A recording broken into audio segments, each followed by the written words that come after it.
የአገራዊ ምክክር ኮሚሽን ትናንት ወደ ተጠላ ሐሳብ ወደ መራራቅና አለመግባባት የመሩ ጉዳዮች ዛሬ አብቅተው ወደ ተግባባች የነገዋ ኢትዮጵያ ለመሻገር እንደ ድልድይ ሲመጣ አንዱና ትልቁ ተግባሩ የሁሉም ኢትዮጵያውያን ጥያቄ የሚስተናገድበትና ሁሉም መክሮ መፍትሄ የሚያዋጣበትን መድረክ መፍጠር ነበርም። ይህ ሐሳብ ዛሬ እውን ሆኖ ሁሉም ከጫፍ እስከ ጫፍ ተሰባስቦ የሚመክርበትን ይህን ታላቅ ጉባኤ እውን ለማድረግ ግን መንገዱ ቀላል አልነበረም። የአጀንዳ ማሰባሰብ ሂደቱ ፈታኝ ከነበረባቸው ሁኔታዎች አንዱ በትግራይ ክልል አጀንዳዎችን ማሰባሰብ ቢሆንም የማንም ዜጋ ጥያቄ መቅረት የለበትም፣ ሁሉንም ያካትት የሚለውን የኮሚሽኑን አቋም በአዲስ አበባ የትግራይ ተወላጆች አጀንዳዎቻቸውን እንዲያቀርቡ መድረክ ፈጠረም።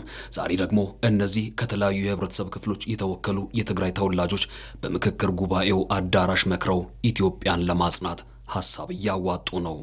ከሁሉ ማህበረሰብ ድምልኸቶ ድጎደሎ ነገር ነው። ምክክሩ ሁሉንም የህብረተሰብ ክፍሎች በአንድ ያሰባሰበ በመሆኑ ክፍተት የለውም።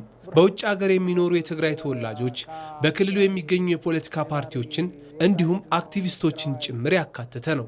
ትናንት አላሻገር ያሉ ጉዳዮች ዛሬ አቅም እንዳይኖራቸውና መግባባት እንዲጸና ሐሳብ ሀገር ሊያሻገር በምክክር መድረኩ ጉልበት አግኝተዋል። ተምለለውና ችግራት ለለ ሓደ ብልኾነ መንፈስ ብናሕውነት መንፈስ ባሉን ችግሮች ላይ አንድ በሆነ መንፈስ በወንድማማችነትና በሀገራዊነት መንፈስ እየመከርን ነው።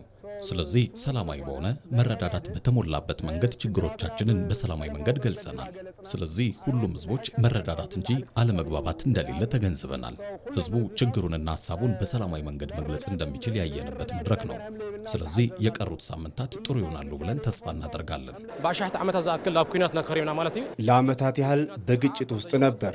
ስለዚህ ይህ ግጭት የማይጠቅም ሞራልን የሚጎዳ ሀገርንም ወደ ኋላ ሊመልስ የሚችልና ከቀረው ዓለም ጋር እንዲያንራመድ የሚያደርግ መሆኑን ተረድተናል። ትክክለኛው መፍትሄ ሊሆን የሚችለው በጠረጴዛ ዙሪያ ቁጭ ብሎ መነጋገር መሆኑን አምነን በእነዚያ 8 አጀንዳዎች መሰረት አድርገን ነው እየተወያየን ያለ ነው።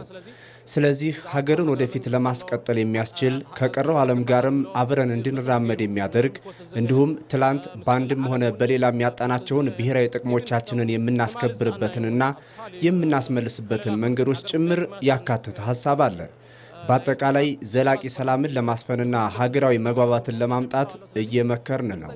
ትናንት አለመቀራረብ ያስከፈለው ዋጋ ዛሬ እንዳይደገም ላለፉት በርካታ ዓመታት የነበሩ የፖለቲካና የታሪክ ክፍተቶችን በማጥበብ ኢትዮጵያውያን በአንድነት የሚቆሙበትና ወደ ተሻለ ምዕራፍ የሚሸጋገሩበት እድል በምክክሩ ይፈጠራል የሚለው እምነታቸውም ጽኑ ነው። ለብዙሃት ዓመታት እርስ በርስና ለባሱና ለብዙ ዓመታት እርስ በርሳችን ስንጣላ፣ ስንቃረን፣ በክፉ ዓይን ስንተያይ እርስ በርስ እንዳንረዳዳ ቁስል ሆነው የቆዩ ታሪኮችን ወደ አንድ የምናመጣበት የምንረዳዳበት ጠቃሚ የሆኑትን ይዘን ጠቃሚ ያልሆኑትን አስወግደን እንደ ህዝብና እንደ ኢትዮጵያዊ አንድ የምንሆንበት ሁኔታ ይፈጠራል ብለን እናምናለን። እርስ በርስ የሚያቃቅሩ ነገሮችን አስወግደን የተሻለና ለመጪው ትውልድ የሚጠቅም ለልጆቻችንና ለልጅ ልጆቻችን የተሻለች ኢትዮጵያን መፍጠር የሚያስችል ሁኔታ እንፈጥራለን ብለንም ተስፋ እናደርጋለን። ብዙሃት ድሻሻሉ ማሐየሹ ሁሉ ብዙዎቹ ስህተታቸውን እንዲያርሙ ሁሉንም እንዲያሻሽሉ እናምናለን። የኢትዮጵያ መጻኤ ዕድል የሚወሰንበት ይህ ሀገራዊ ምክክር ጥሩ ነገር ይዞ ይመጣል ብለን ተስፋ እናደርጋለን። ባለፈው ክፍተት ፋንታ መቀራረብን፣ በጥላቻ ፋንታ የጋራ መፍትሄን ያቀራረበው ይህ የምክክር መድረክ የትኛውም ኢትዮጵያዊ ድምፅ ሳይሰማ እንደማያልፍ በተግባር አሳይቷል። የዛሬው ውይይት የትናንት መራራቅን ታሪክ በማድረግ ሁሉም ዜጋ እኩል ለሀገር መጽናት የሚያመጣበት በጋራ ስምምነት የምትመራዋን አዲሷን ኢትዮጵያን ለመገንባት የተጣለ የማይናወጥ መሰረት ነው።